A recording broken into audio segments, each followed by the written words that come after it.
Howdy folks, it's about 8:30 on January, I think it's the 11th, it's a Friday, 2019. We're upstairs. This is our hardwood flooring as it comes packaged. And then we acclimate it. So basically we let it sit up here for a couple of days. And this stuff has all been acclimated. Linda's broken the bindings on the packages, and you can see that's what that would have looked like. We have floor registers, and so what I've done is I've built a frame that goes around it like that. So I built that out of some scraps of cherry wood, and then I will build a floor register like this. It's a purchased one. This is so I make it to fit.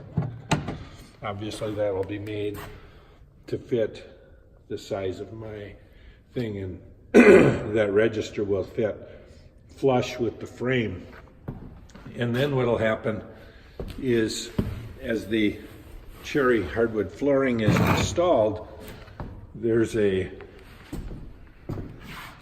notch all the way around, and what'll happen is the cherry hardwood flooring has a tongue and a groove, and that tongue will go right in against that. So the tongue right there will fit right in with that groove, and it'll lock this in. I'll face nail it a couple of different places. But the idea being that then this will be flush. The registers will be flush instead of having those metal registers like you see often. And then these, I have like 24 of these to build. I built these 3 the other day because that's what I needed to be able to get against this lake wall and tie everything into that. So but when I build these registers, then, like I say, they'll be built to fit in the spaces that I've provided here. I've built these a little bit oversized. And then on the back, what I'll have is something that will be somewhat similar to this functionally, but different style. But you can see here, there's a little notch little lever I'm pulling, and what that does is shuts the airflow off here. So that's what I'm doing as far as floor registers go. I've got a lot of lumber that I milled down to 3/4 of an inch and have it all finished looking downstairs, and I will build these, maybe a couple a week, because what we're going to be doing here, like Linda and I will be getting back onto the putting the floor in. I was going to bring down some varnish, because we have basically 3 samples of wood here. They're all cherry.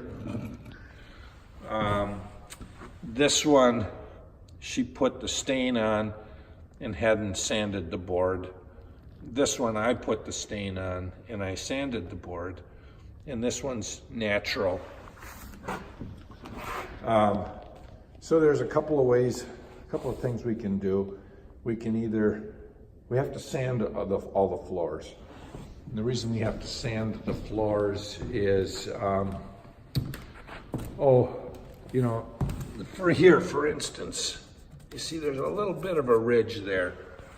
And then you also putty them, you know, if you had nail holes or, you know, this little bit here, you might put a little putty on that. So, you know, I'm looking into how that'll get done. You know, John was here the other day. He said that he works with a guy and he gets about $2.50 a square foot to sand. Well, I've got 3,000 square feet of hardwood floor, so that would be $7,500 if that's the number. So I'm going to see what's all involved with sanding, and we may very well rent a sander and do it ourselves. But nevertheless, you know, once it's all sanded and puttied where it needs to be, and I don't think there'll be a whole lot of puttying, then it comes down to the decision, what color stain, if any, are you going to use? And I was going to bring down some hardwood floor varnish and just put a coat of varnish, a couple of coats of varnish on each of these 3 boards to see what we like. Who knows, maybe we won't stain, maybe we will, but it's up in the air right now. You know, newel posts, I have 3 of them built right now. A newel post is the post, like if this was our railing here, which this is a temporary one, a newel post would go right here on the corner.